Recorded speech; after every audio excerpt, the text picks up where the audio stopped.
My name is Emily Carter, and I'm 32 years old.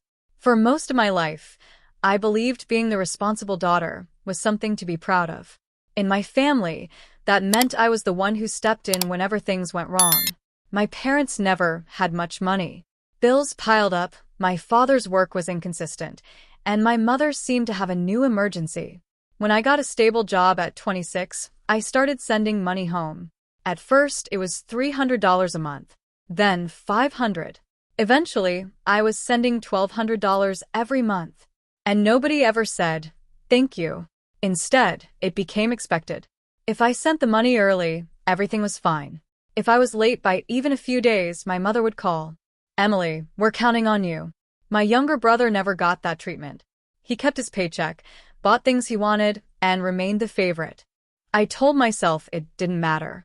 They were my parents. I could handle it. Then one night, my mother called crying about an urgent medical bill. I sent the money. 2 weeks later, I discovered something that made my stomach drop. The bill she had described wasn't what my money had been paying for. I started checking transfers, receipts, and messages. Everything became stranger. For the first time, I wondered whether my parents needed my help at all. Maybe they needed something else from me. And that realization was the beginning of the end. The next morning, I made a decision I had been afraid to make for years. I stopped the transfers. I opened my banking app, removed the recurring payment, and stared at the screen. My paycheck was mine. My mother called that afternoon. Emily, the money didn't come through. I know. Silence. Then her voice changed. What do you mean? I'm not sending it anymore. She sounded shocked, then angry. She reminded me of everything my parents had sacrificed for me. My father got on the phone and told me I was turning my back on my family. I explained that I needed answers about where my money was going. They didn't answer. They only told me I would regret this. I expected the argument to end there. Instead, it became the beginning of something worse. I moved to another city a few months later. I changed my number and stopped responding to relatives who repeated the accusations. Then, almost 2 years after leaving, I received a message from an old family friend. It said, I hope you're okay. Your parents say they haven't heard from you in years. I stared at the message. They knew exactly where I had gone, yet they had been telling everyone that I had disappeared. Relatives believed I had abandoned my family. I wanted to defend myself, but I was exhausted. So I stayed silent. For 4 years, they told everyone the same story. Then my younger brother started asking questions. Unlike everyone else, he remembered one thing clearly. I hadn't disappeared. I had left. 4 years after I left, someone knocked on my apartment door. When I opened it, my younger brother, Daniel, was standing there. For a second, neither of us spoke. He looked older but nervous. Emily, he said, I want the truth. I stepped aside and let him in. Mom and Dad said you abandoned us, he said. They said you stopped sending money, changed your number, and disappeared because you didn't care anymore. I stared at him. They told you that? He nodded. Did they ever tell you how much money I sent them? He shook his head. So I opened my laptop.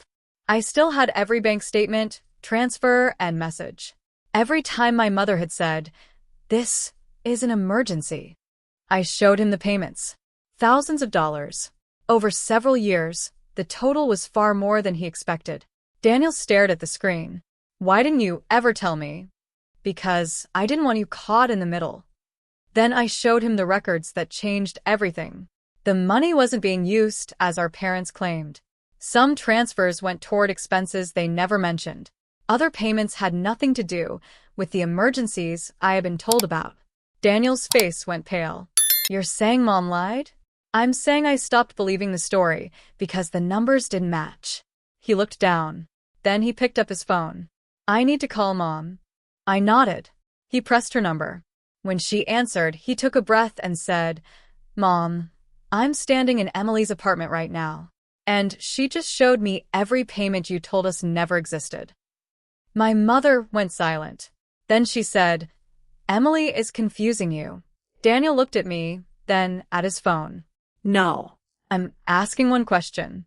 Where did her money go? My father took the phone from her. You have no idea what you're talking about.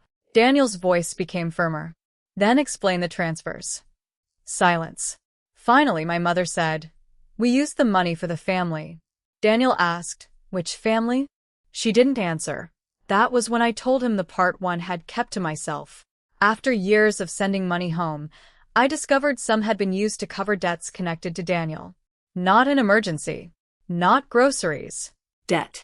My parents had protected him while telling me I was responsible for keeping everyone financially stable.